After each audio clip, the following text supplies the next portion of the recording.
नमस्कार, आप सभी का स्वागत है भारत एक्सप्रेस में और मैं हूं स्नेहा आपके साथ।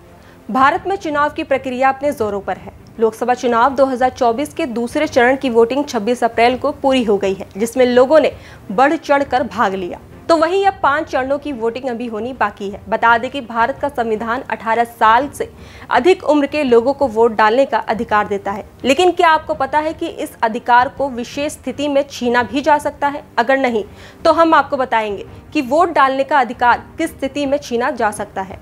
दरअसल देश में लोकसभा चुनाव का मौसम है और भारत के चुनावों में वोट देने का अधिकार सिर्फ भारतीय नागरिकों को ही है।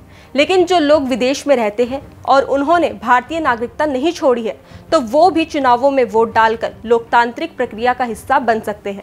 हालांकि इस अधिकार को पाने के लिए भी एक तय प्रोसेस को फॉलो करना होता है। तो सबसे पहले बात करते हैं कि अगर आप 18 साल से बड़े हैं लेकिन मतदाता सूची में नाम नहीं है, तो क्या वोट कर सकते हैं? बता दें कि चुनावों में 18 साल या उससे बड़े भारतीय नागरिकों को वोट देने का अधिकार है, लेकिन इसके साथ ही ये भी जरूरी है कि मतदाता को नाम वोटर लिस्ट में शामिल होना चाहिए। अगर कोई भारतीय नागरिक 18 साल से बड़ा है लेकिन उनका नाम वोटिंग लिस्ट में शामिल नहीं है, तो वो मतदान नहीं कर सकता है। मतदाता सूची में नाम जुड़वाने के लिए फॉर्म 6 भरना होगा। अगर आप पहली बार वोट करने के लिए रजिस्टर कर रहे हैं, तो फॉर्म 6 भरकर अपने निर्वाचन क्षेत्र के इलेक्टोरल रजिस्ट्रेशन ऑफिसर को जमा कराना होगा।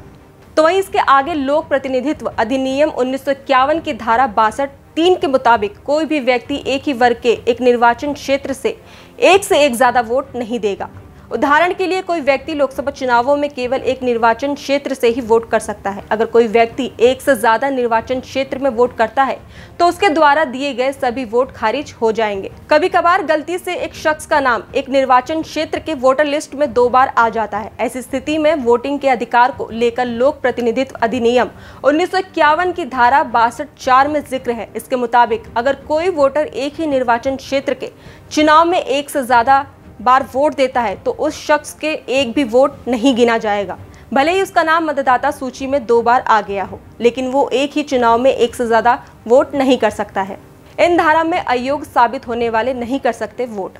रिप्रेजेंटेशन ऑफ पीपल एक्ट 1950 की धारा 62(2) के अनुसार कोई भी व्यक्ति किसी भी निर्वाचन क्षेत्र में चुनाव में मतदान नहीं करेगा अगर वो लोक प्रतिनिधित्व अधिनियम 1950 की धारा 16 के तहत अयोग्य पाया गया है। तो लोक प्रतिनिधित्व अधिनियम 1950 की धारा 16 में मतदाता सूची में पंजीकरण कराने की योग्यता के बारे में बताया गया है। इसके तहत कोई भी गैर भारतीय है या जो मानसिक रूप से विकलांग है और जिन्हें न्यायालय ने भी ऐसा घोषित कर दिया है, वो मतदाता सूची में अपना नामांकन नहीं करवा सकते हैं। इसके अलावा ऐसे लोग भी मतदाता सूची में अपना नामांकन नहीं करवा सकते हैं जो फिलहाल चुनाव के संबंध में भ्रष्ट आचरण और अन्य अपराधों से संबंधित किसी भी कानून के प्रावधानों के तहत वोटिंग करने से अयोग्य घोषित किया गया है।